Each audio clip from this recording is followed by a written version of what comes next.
investor and buyer. So, andito tayo ngayon sa Catherine Model. So, ito po yung model house natin. So, meron tayong deliverable dito, madam, sa left side. And then sa right side po, dito po yung natin, yung expanded model house, no? So, pakita ko sa inyo yung deliverable. So, once delivered si Catherine Model, ang lot area po nito is 65 square meter. Ang floor area niya is 45 up and down.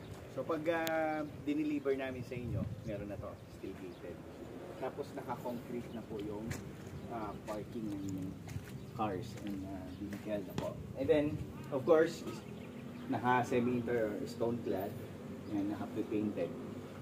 Yung eaves natin, spandrel, parang modern contemporary. So nakita nyo, flat siya. Pwedeng lagyan na siya ng solar panel. And then of course, yung main door natin, made of steel. Ayan.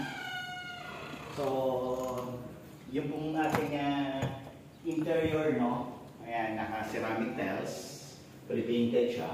Tapos, yung natin, yung slab natin, steel deck. Then meron na siyang kitchen. So, naka stainless sink type po siya. Then, yung ating main yung mga window is awning window po.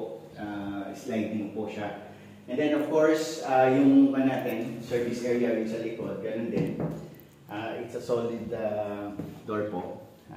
Maganda dito, yung kitchen po nyo. Yan. So, may provision na po kayo for laundry dyan sa likod. Yan po.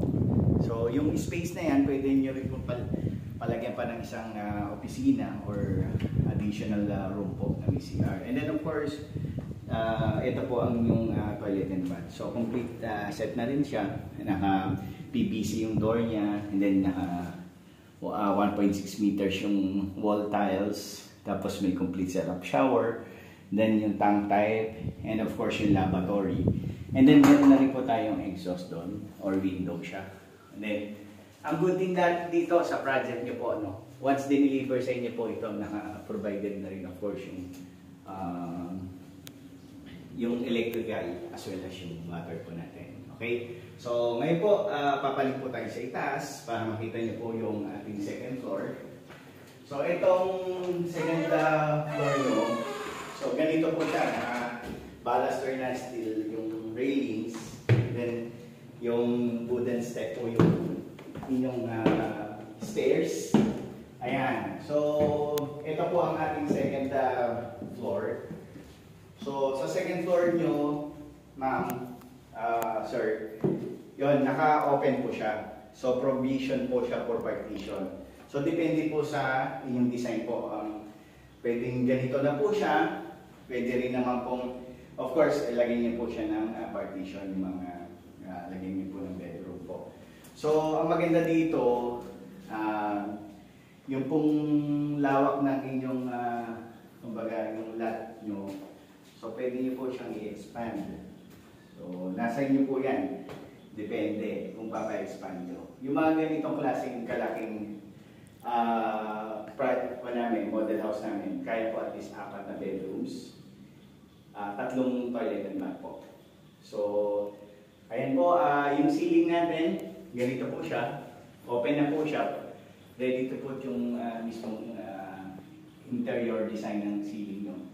Naka-polyethylene para hindi maitab siyang init, yung insulator.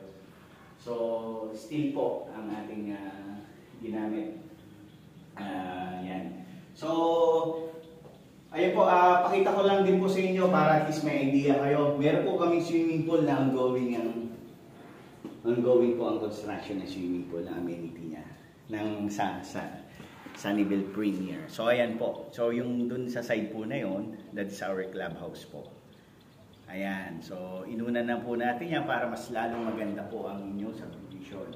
So, ang good thing dito, ma'am, sir, sa amount of your investment, meron na kayo. Of course, bahay. So, hindi po siya lupa lang, no?